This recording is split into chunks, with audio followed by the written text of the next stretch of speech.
Motivational video, দেখলে শেষ পর্যন্ত দেখো, নাইলে এখনই রাম রাম। একটি ছেলে আমাকে কমেন্ট করেছে যে দিদি, ঘর থেকে আমার সম্বন্ধ দেখা হচ্ছে বিয়ের জন্য, তো আমি তোমার ছবি দেখিয়ে বলেছি যে এইরকম মেয়ে হলে তবে আমি বিয়ে করব।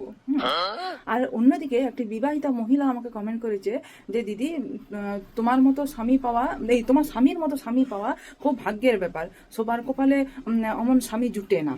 দুটি কমেন্ট পরেই আমার কিন্তু চোখে জল আর মুখে হাসি বেরিয়েছে। হ্যাঁ, তো তোমাদের জন্য 2-4 লাইন ভালো করে মন দিয়ে শুনবে। বলি হ্যাঁ, দেখো, বাস্তব জীবনে এই পুরুষ জাতিকে অপ্সরা নামে শুধু পেন্সিল মিলে, বুঝতে ব্যাপারটা, আর নারী জাতিকে বাদশা নামে শুধু রান্নাঘরের মশলা মিলে। তাই নাট্যমঞ্চের উপরে উঠে পড়ে যে যতই তেলকি ভেলকি দেখাক না কেন, পর্দার আড়ালে সবাই কপাল চাওড়াচ্ছে। সোশ্যাল মিডিয়াতে ওই লাভ বার্ড, হ্যাপি ফ্যামিলি আর লাভ কাপেল দেখে পরে মনে করো না যে ওদেরই সর্বসুখ, আমার বিশ্বাস সবাই এক কপাল চাওড়াচ্ছে।